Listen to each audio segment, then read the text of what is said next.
Graça e paz. Tudo bem com você? Que em nome do Senhor Jesus você venha ser ricamente abençoado, enriquecido, edificado por essa palavra. Que essa palavra venha ter o poder sobre a tua vida de instruir, de redarguir, venha ter o poder de te fortalecer, de te edificar, em nome de Jesus. Amém? Eu gostaria de maneira bem rápida e sucinta, fazer alusão a pelo menos 2 textos. O primeiro texto é o texto de Provérbios, capítulo 8, versos 6 a 9, que diz assim: Ouve, pois falarei coisas excelentes, os meus lábios proferirão coisas retas, porque a minha boca proclamará a verdade. Os meus lábios abominam a impiedade. São justas todas as palavras da minha boca. Não há nelas nenhuma coisa torta e nem perversa. O segundo texto é o texto do Evangelho de Jesus Cristo segundo escreveu Mateus, capítulo 12, verso de número 33 em diante. Ou fazei a árvore boa o seu fruto bom, ou a árvore má o seu fruto mau, porque pelo fruto se conhece a árvore. E ele continua: raça de víboras, como podeis falar coisas boas sendo maus? Porque a boca fala do que está cheio o coração. E lá no finalzinho, ele ainda continua e diz assim: porque pelas tuas palavras serás justificado, e pelas tuas palavras serás condenado. Amém? Eu estava recentemente acompanhando um caso aqui no nosso país. E eu preciso admitir que eu não vejo bem como um caso em si o que aconteceu, mas foi uma mensagem, foi um discurso, foi uma pregação apaixonada, foi uma tentativa de conciliar a palavra de Deus, né, aplicando ela na sociedade nos dias de hoje. Mas nós já fiz vídeo falando sobre isso, né? Um vídeo que fala sobre entendes o que lês, e eu acredito que eu estou no caminho certo com o meu canal.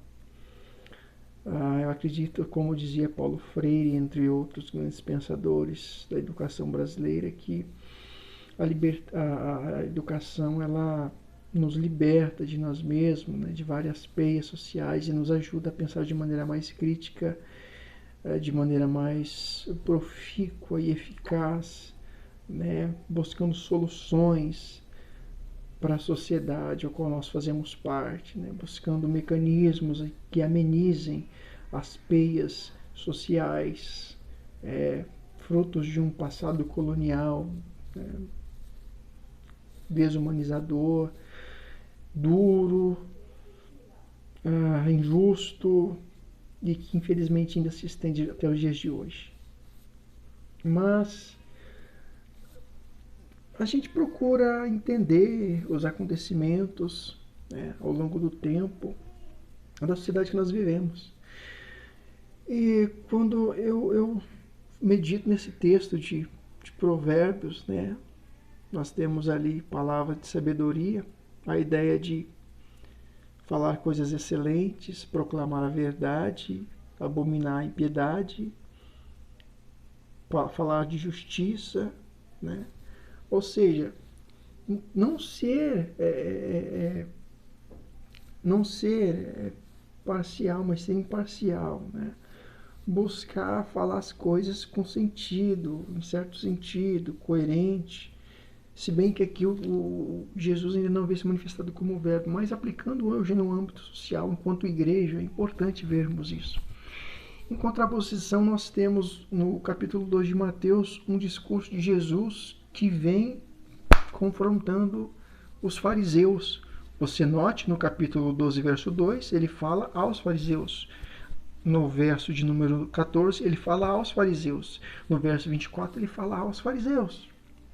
Então, o que acontece aqui no verso 33 a 37 é Jesus explodindo suas palavras em relação aos fariseus, que era parte daqueles zelosos da lei, que se colocavam como sacerdotes, que tinham uma postura um pouco mais dogmática, né, um pouco mais dura, cumpridores da lei que preferem salvar um animal no sábado do que um homem que tem uma mão ressequida, né, que preferem que o seu próximo passe fome, do que o seu próximo venha ter um meio para ele se alimentar. Então, quando dá no capítulo 12, que é um dos textos mais debatidos dentro da cristandade, que fala sobre a questão ali da blasfêmia contra o Espírito Santo, ninguém mais estava tão odioso em relação a Jesus do que os fariseus, querendo negar-lhe a divindade, negar-lhe o poder, vendo que ele de fato era o Messias, mas em contrapartida eles queriam se colocar contra, já que não tinham como esconder, ocultar aquilo que Jesus fazia. Disseram que é pelo maioral dos demônios, pelo Beelzebub, que Jesus expelia aquele demônio, né, aqueles demônios. É onde explode Jesus dizendo, né, que uma casa contra si mesmo, uma casa dividida não subsiste.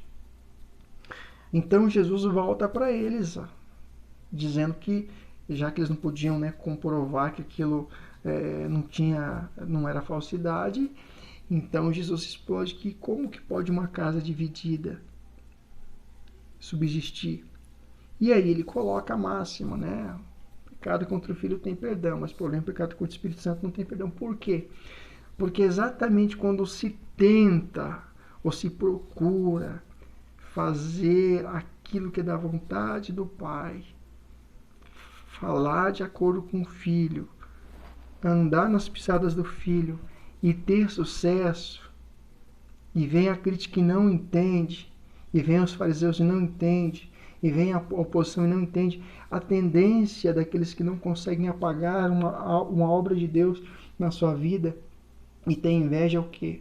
É nomenclaturar que é do diabo, porque não podem esconder aquilo que as luzes manifestam, porque nós não somos filhos das trevas, somos filhos da luz. E o nosso Pai não é Pai das trevas, é Pai das luzes, em que não pode haver sombra de variação ou mudança, que nele todas as coisas subsistem. Ele é o Pai da eternidade, Ele é o príncipe da paz, Ele é o Deus forte, é o maravilhoso, é o conselheiro. Agora tente entender comigo. Jesus, após falar sobre o pecado da blasfêmia contra o Espírito Santo, que diz que não tem perdão, né? Querer dizer que aquilo que foi o Espírito Santo que fez, a pessoa dizer que foi o diabo, vendo que é o próprio Deus, por isso um peso muito grande, Jesus estabelece a questão da árvore dos frutos.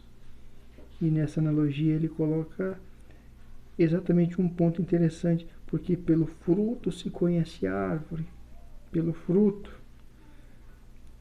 E aí ele coloca, porque a boca fala do que está cheio o coração. Então, por trás de palavras, por trás de um discurso que se faz, pode ser um discurso, às vezes, imaturo, pode ser um discurso até mesmo com uma proposta interessante, mas pode estar sendo equivocado, ou pode ser um discurso edificante, sensato, coerente. Existe uma intencionalidade. Existe uma intencionalidade nas palavras que se fala. Então, por trás desse discurso, quando Jesus fala aqui em Mateus 12, 34, porque a boca fala do que está cheio o coração, ou seja, existe uma intenção. Aquela intenção ali dos fariseus é uma intenção má, é uma intenção maligna, é uma intenção imatura, é uma intenção que tem o propósito de destruir.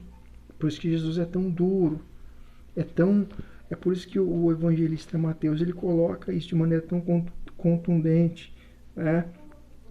E ele coloca: por isso vos declaro, todo pecado e blasfêmia serão perdoados aos homens, mas a blasfêmia contra o Espírito Santo não será perdoada. É por isso que ele é tão incisivo.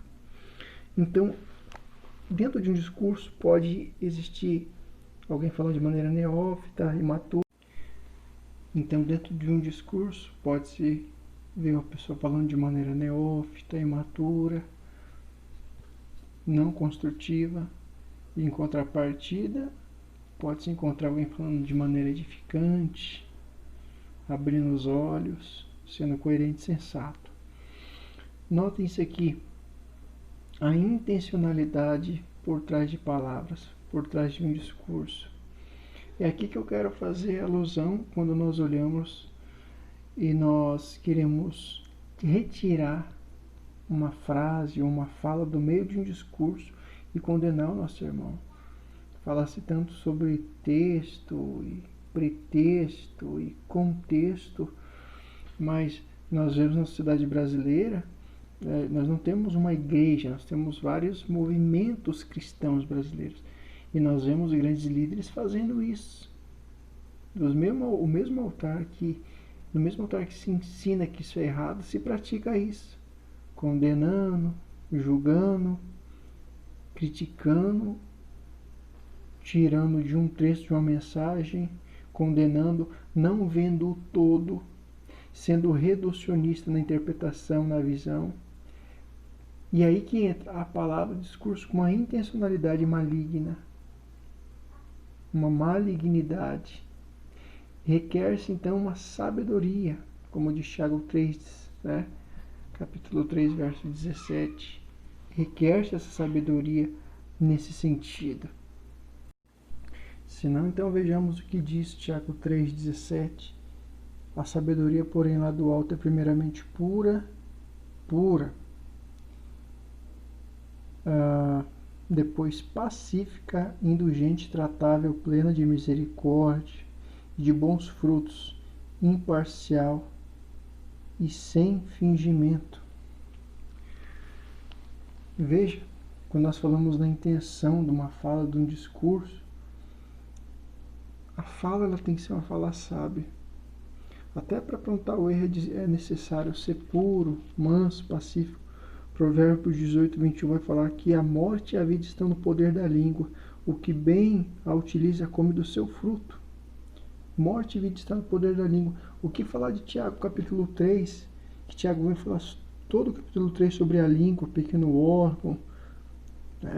Quando bendizemos ao Senhor e Pai, e também quando amaldiçoamos os homens feitos semelhantes de Deus, de uma boca procede bênção e maldição. Ele diz, meus irmãos, não é conveniente que estas coisas sejam assim, jorrando fonte de uma mesma fonte, jorrando coisas doces e coisas amargas. Então, eu posso entender que, às vezes, a pessoa vem com um discurso até mesmo buscando dar base ao seu discurso, baseando em versículos 3, 4, 5, 6 versículos, tentando ser apologeta, aí mistura questões políticas, partidárias, ideológicas. Às vezes a pessoa está cheio de si mesmo, cheio das suas próprias visões preconceituosas, julgando o outro. Então, que tipo de liderança é essa? É muito importante a gente parar para refletir, qual que é o modelo entre os vários movimentos cristãos que nós estamos aderindo, irmãos. Ainda Provérbios 10, 19 vai dizer que no muito falar não falta transgressão, mas o que modera os lábios é prudente. Então Jesus disse, tudo que vocês proferirem, tudo que vocês proferirem, isso vai estar diante de vocês no dia do juízo. Tudo que nós falamos, nós vamos ter que dar conta no dia do juízo, como ele diz lá no capítulo 12, Mateus, verso 36, porque pelas palavras serás justificado, também serás condenado. Então não adianta vir com um discurso muitas vezes apologeta, buscando ser apologeta, apontando esse caminho, aquele caminho, quando o coração está cheio de intenção maligna. Então devemos ser mais misericordiosos, devemos falar palavras realmente que edifiquem, que abençoem E se caso nosso próximo está errado, se formos tentar falar com ele, que venhamos falar de maneira coerente, porque Jesus não vai buscar uma placa, não vai vir buscar uma placa, ele vai buscar do meio das placas a sua igreja. Que a igreja do Cristo, Deus vivo, como Paulo diz a Timóteo, né? A igreja, coluna e baluarte da verdade. Que o nosso discurso, que as nossas palavras venham ter uma intencionalidade, o quê? De edificação, de abençoar. Em nome de Jesus.